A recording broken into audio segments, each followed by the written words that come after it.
राज्यात पुढील 4 ते 5 दिवस पावसाचा येलो अलर्ट, तर कोकण, गोवा, मध्य महाराष्ट्रातील अनेक जिल्ह्यांमध्ये मुसळधार पावसाचा इशारा। नागपूरच्या डॉक्टर बाबासाहेब आंबेडकर आंतरराष्ट्रीय विमानतळाचा विस्तार होणार। जीएमआर कंपनीला टाटा कॅपिटलकडून 2600 कोटींचं कर्ज। पुण्यात विभागीय आयुक्तांकडून आता आषाढी वारीच्या पूर्वतयारीचा आढावा। वारकऱ्यांच्या सुरक्षेसाठी पालखी मार्गावर पुरेसा पोलीस बंदोबस्त ठेवण्याच्याही सूचना। संत तुकोबारायांचा आता आषाढी वारीचा पालखी रथ ओढण्यासाठी देहू संस्थान खरेदी करणार बैलजोड्या। अर्ज मागून बाहेरील बैलजोडीला रथाचा मान देण्याची 340 वर्षांपासूनची परंपरा यामुळे खंडित होणार। कर्करोग मुक्त महिलेला 24 आठवड्यांची गर्भधारणा संपुष्टात आणण्यास परवानगी, तर मानसिक स्थितीच्या पार्श्वभूमीवर उच्च न्यायालयाचा निर्णय। कर्करोगावरील उपचारामुळे तिच्या गर्भधारणेच्या क्षमतेवर परिणाम होण्याची शक्यता। मुंबई पुणे द्रुतगती मार्गावर ओव्हर स्पीडिंगमुळे एसटीला 6 कोटींचा दंड। वेग मर्यादा ओलांडल्यामुळे एसटीची ही कारवाई। मुंबईत तळ ठोकणाऱ्या बांगलादेशींवर कारवाई सुरू, तर गेल्या 2 दिवसात 250 बांगलादेशी नागरिकांना मायदेशी पाठवलं। पहिल्यांदाच मोठ्या प्रमाणात प्रत्यार्पणाची ही कारवाई। नवी मुंबईत आज ई कचरा संकलन उपक्रम, तर इलेक्ट्रॉनिक कचरा संकलित करण्यासाठी नोंदणीधारकांच्या घरापर्यंत गाडीची धाव। नागपुरात 2 नव्या रोड स्वीपिंग मशीन्स दाखल। मुख्यमंत्री फडणवीसांच्या हस्ते मशीन्सचं लोकार्पण। शहरातील रस्त्यांची साफसफाई तसंच प्रदूषण कमी करण्यासाठी आता यांची मदत होणार।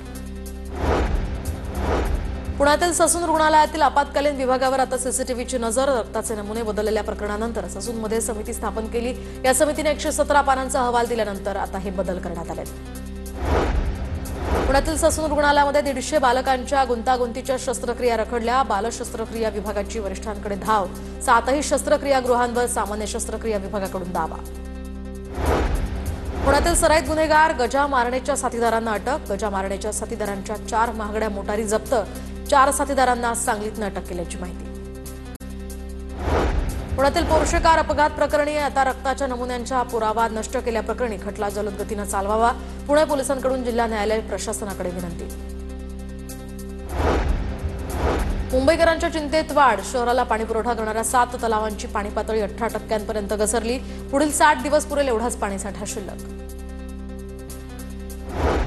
राज्यामध्ये उच्च रक्तदाबाचे 28 लाख रुग्ण, तर एप्रिल 2024 पासून 1,67,00,000 नागरिकांची तपासणी। आरोग्य विभागाची माहिती। राज्यात अवयवदान जनजागृतीसाठी प्रयत्न। 7,000हून अधिक रुग्ण किडनीच्या प्रतीक्षेत। 1,119 रुग्णांना यकृत, तर 141 जणांना हृदयाची गरज। पुण्यामध्ये फर्ग्युसन रस्त्यासह अनेक ठिकाणी अतिक्रमणांवर कारवाई। अतिक्रमण विभागाकडून आता शहरातील पदपथ मोकळे। यूपीएससीची पूर्व परीक्षा 24 मे रोजी, तर मुख्य परीक्षा 21 ऑगस्ट रोजी होणार। यूपीएससी संकेतस्थळावर माहिती उपलब्ध।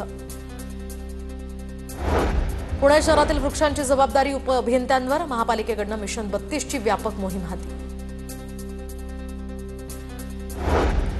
नवी मुंबईमध्ये आज ई कचरा संकलन उपक्रम। इलेक्ट्रॉनिक कचरा संकलित करण्यासाठी नोंदणीधारकांच्या घरापर्यंत गाडी धाव घेणार।